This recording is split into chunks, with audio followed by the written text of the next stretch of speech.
ওয়াবিলওয়ালিদাইনি ইহসানা। মা বাবার সঙ্গে সুন্দর ব্যবহার করো। সূরা বাকারা আয়াত ৮৩।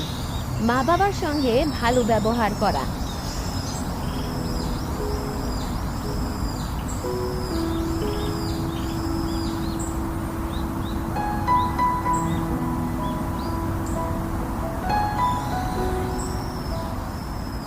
ঘরে গিয়ে অবস্থা কেন? বাচ্চারা স্কুল থেকে বাড়িতে এসে একজন আরেকজনকে এমন প্রশ্ন করছিল। স্কুলে যাওয়ার সময় প্লেটগুলো যেভাবে রেখে গিয়েছিল, খাবারের টেবিলে প্লেটগুলো সেভাবেই আছে, এখনো ধোয়া হয়নি।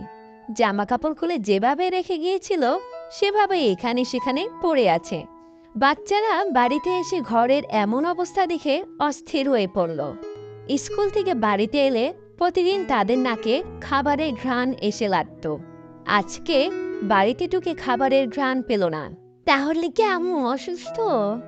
সবাই দৌড়ে মায়ের ঘরে গিয়ে দেখল আম্মু অসুস্থ অবস্থায় বিছানায় শুয়ে আছেন। বিছানা থেকে উঠার শক্তিও নেই তার। সাবিনা তার ছোট বোনকে বলল, আম্মু অসুস্থ, আজকে কোনো কাজ করতে পারবে না। ছোট বোন রুবিনা বলল, তাহলে চলো আজকে আমরা আম্মু সব কাজ করি।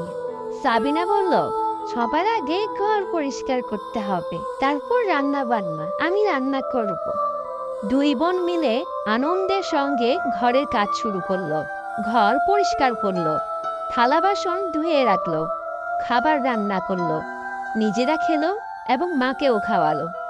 বিকেলে তারা মায়ের পাশে বসে বলল, প্রতিদিন তুমি আমাদের জন্য কত কষ্ট করো, এখন থেকে আমরাও তোমাকে ঘরের কাজে সাহায্য করব। একটু পর অফিস থেকে তাদের বাবা এলো। তিনি ছেলে মেয়েদের কাজের কথা শুনে অনেক খুশি হলেন। খাবার খেয়ে অনেক প্রশংসা করলেন।